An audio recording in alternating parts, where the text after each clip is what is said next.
La parole est à notre collègue Anne Ventalon pour le groupe Les Républicains.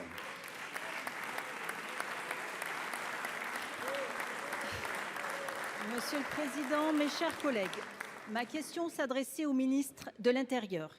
Dimanche 19 novembre, les habitants de Crépol, village de la Drôme, se sont réveillés avec un sentiment d'incrédulité et d'effroi. J'associe donc à ma question mon collègue sénateur de la Drôme, Gilbert Bouchet, qui, ainsi que nous tous, partage la douleur de la famille de Thomas, ainsi que celle des blessés. Comme notre collègue, nous ne comprenons plus ce qui arrive à notre pays, brutalisé jusque dans les territoires les plus épargnés. Les habitants de la ruralité qui ne bénéficient pas des commodités de la vie citadine en subissent à présent les dérives les plus tragiques. Aux agressions contre les élus vient désormais s'ajouter l'attaque criminelle d'un bal de village.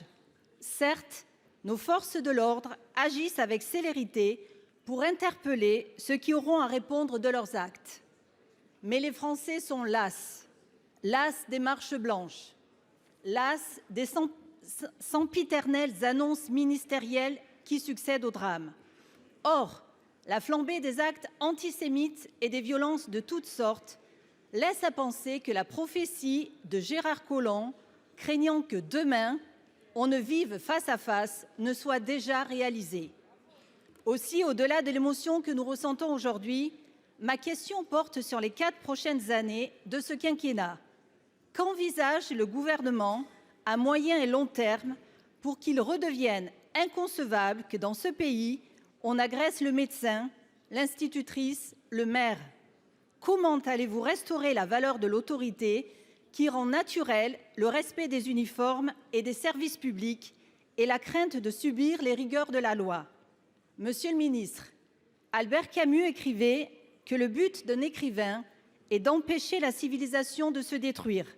Alors dites-nous si c'est aussi l'objectif du gouvernement et comment il compte y parvenir. Je vous remercie.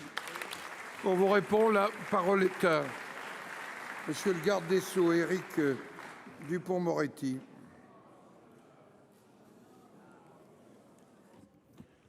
Merci Monsieur le Président, Madame la sénatrice Ventalon. Face à face, je ne sais pas, nous devons être unis.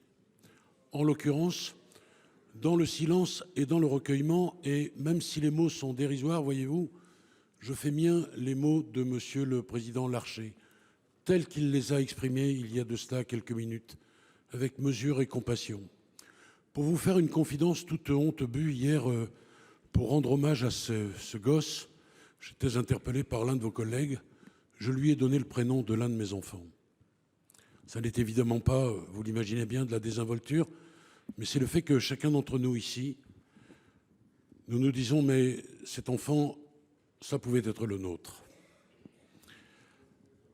La famille a demandé à ce qu'il n'y ait aucune exploitation politicienne, vous le savez. Comment on peut répondre à cela ici en quelques secondes?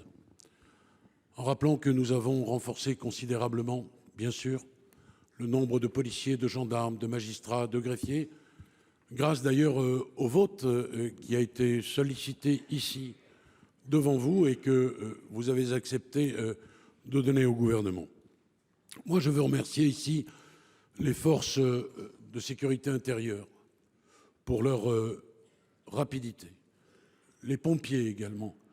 Je veux remercier la déléguée interministérielle de l'aide aux victimes qui est intervenue. Je veux remercier l'association d'aide aux victimes France Victimes de la Drôme. Et puis je veux vous dire que le ministère de la Justice, c'est le ministère des victimes, que les auteurs seront châtiés à la hauteur de leurs crimes par une cour d'assises composée majoritairement de Français comme vous et moi.